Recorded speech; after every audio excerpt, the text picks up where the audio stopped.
Hello, Suzy Vance from from the Heart, the Artistry of Living, and I'm here today with a consummate weaver and teacher, Chris Acton. So, Chris, Hi. how are Hi, you today? I'm so glad to be here. Yes, thank you for having me.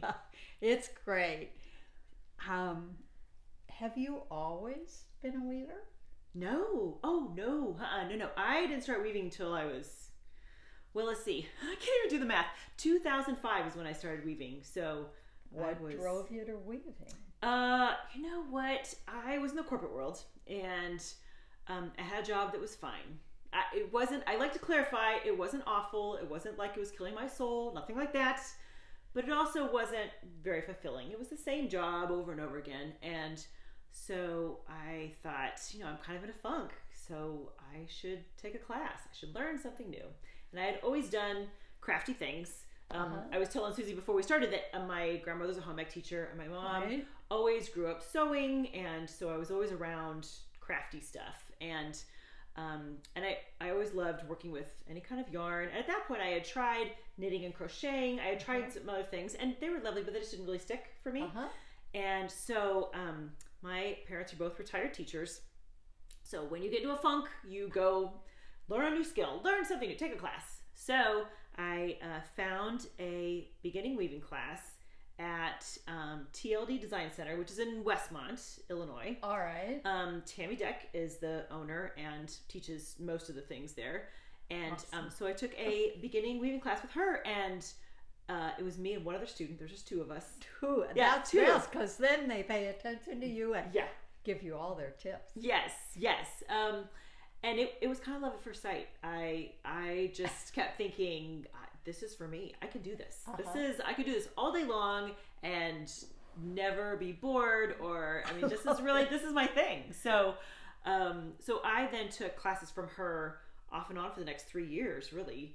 And then quit my corporate gig, moved in with family in Indiana, and kind of the rest is history. So it's, that's because that's what you loved. Yeah. You said yes. Yes, I did. Yes, I was very much, well, I didn't own my house, was in an apartment, not married, no kids, like all those things. I'm like, if I am going to follow my passion, do it. I have very, very few excuses not to. So I came out to Northwest Indiana and started to figure things out from there. Now, it took me a long time to go from kind of my beginning, just starting to learn how to weave, to figure out what my style was.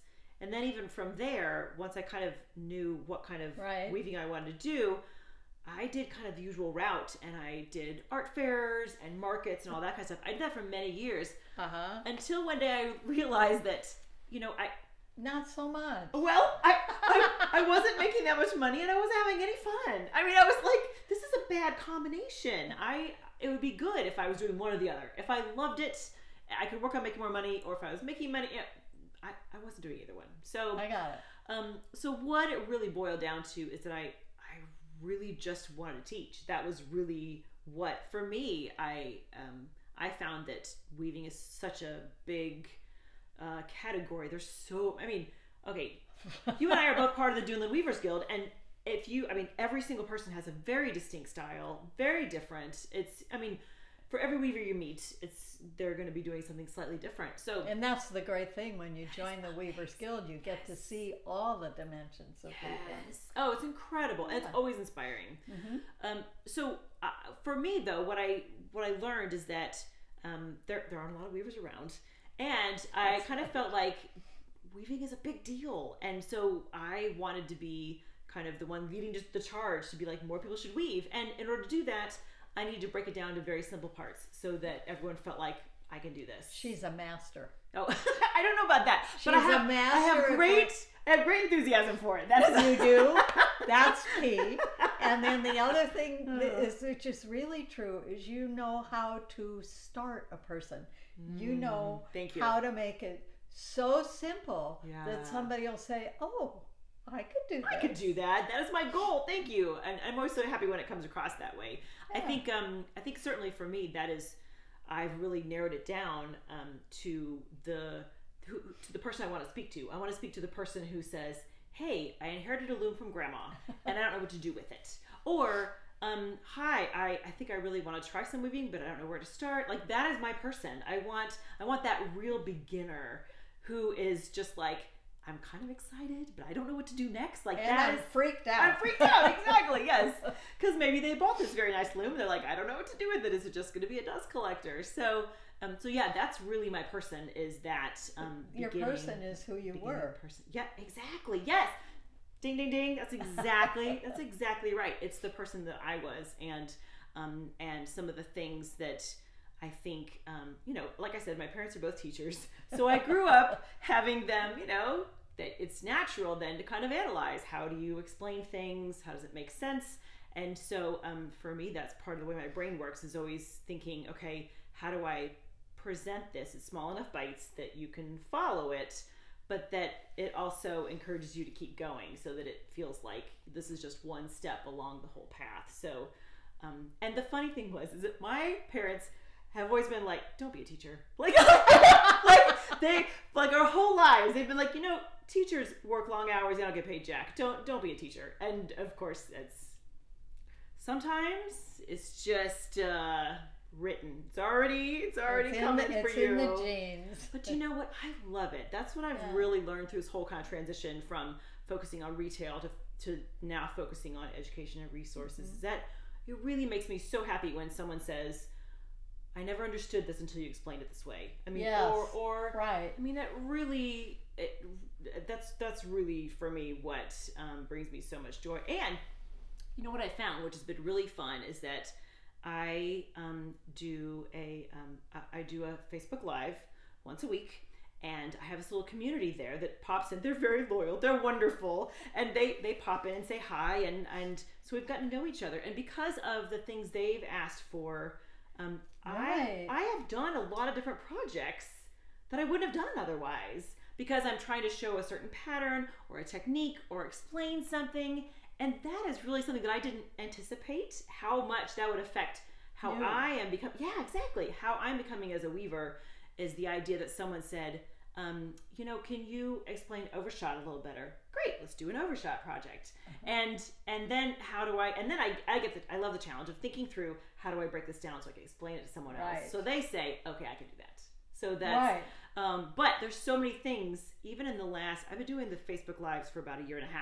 And really the last 6 to 8 months, boy, we've been building some steam. Like, we have a groove going.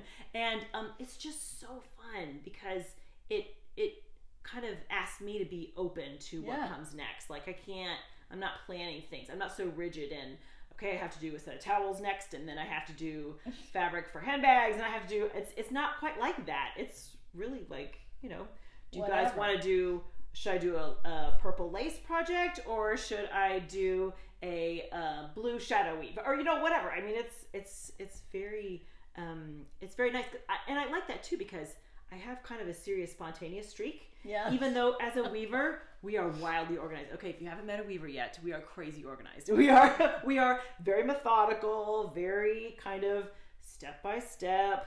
So I like that little bit of unknown. Yeah. Kind of. Right. So that I'm like, the surprise. Exactly. So yeah.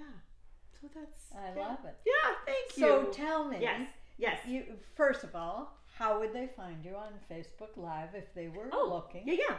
Absolutely. I have my page is called Acton Creative, and if you go to the site, the page, it's on Thursday mornings, 9:30. We're on Central Time here, so 9:30, and it just kind of pops up when I push the live button. You can kind of chime in and say hi and correspond, which is lovely. And then I also do a weekly pre-recorded video called A Handwoven Experience, and that is on YouTube. So what I do is that I have I just celebrated my 2nd anniversary, so I've done it for 2 years now, which is crazy how fast it goes by. It's mind-boggling. But there's well over 80 videos there, and each one is just a real short. I like them short. I know how my attention span is. Right, exactly. They're between 3 and 7 minutes. Pretty much all of them. They're short. I take one tiny little thing and I say, here's how you do it. Or here's how to think about this. Why aren't you doing TikTok? Oh, you know what? It just hasn't. I'll be honest, it's one more thing. My plate is full, and it's one more thing. So never say never. But for now, I'm not. Haven't dipped my toe into TikTok. Okay, so I have one more question. Yeah, of course. Which is, if people are watching this because they are in the position that you were in, and what am I doing with my life? Do you have some advice for them? Oh, absolutely. Yes. Oh, how much time do we have? Let's see. If you're in a position where you're not loving where you're at, here's what I would say is that even though it may not feel like it, you always have a choice.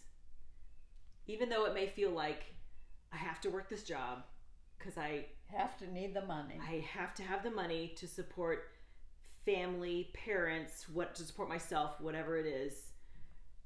There's many times when it feels like there isn't a choice, but you actually do. You actually have choices, and I think for me, as I've gotten older, I've gotten much better at knowing when I start to feel like my shoulders start to get all tense, and I'm like, okay, clearly I'm not handling this well, because you start to. I know I've been there and multiple times. All of us have. Right? When you feel like you're I am boxed in, and that is a horrible feeling when you don't like what you're doing, you don't like your circumstances, right? Whatever it is, you always have a choice. I mean, you can, there's other jobs, there's other places to live, there's other people to be with, there's always other options. Now it's a matter of, are you willing to be brave? Are you willing to take a risk? That's and kind the of a gut other check. thing is, kind of a gut check. Just like you said, okay, I'm going to do something else, and you said, I am going to take a class.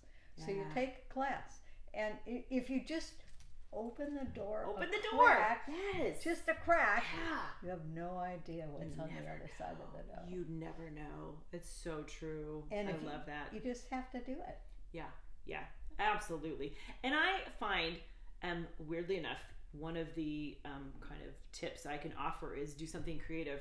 And I don't mean you don't have to be a weaver. I mean, weaving is not. You don't have to know everyone. How you're going to be creative. You just have to respond to what calls you. Yes, because I find that when I'm creative, something in my head loosens up. Yeah. Which then allows me to think of other possibilities. Right. So then have nothing to do with what you're nothing doing. Exactly. They have nothing. They're not related at all. Sometimes I think of it as a way to whatever it is you decided to go try is the distraction, which allows your brain to think it out. Right. Allows your That's brain. Brilliant. Just know.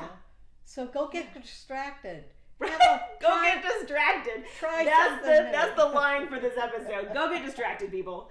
But it's exactly right, because don't we obsess over the problem then? Once we feel like we're stuck somewhere, we're like, right. oh my God, I'm stuck, and you're like, okay, this is not helping me. This is I'm thinking the same thing over and over again. So once you can get yourself just a little bit out of your head, with whatever, try a new recipe, go play with some clay, something, go, learn a new song. I don't know, anything. Find a group of young kids to play with if you can't do it yourself. Absolutely. Right. It makes all the difference if you can just get out of the routine a little bit and loosen up.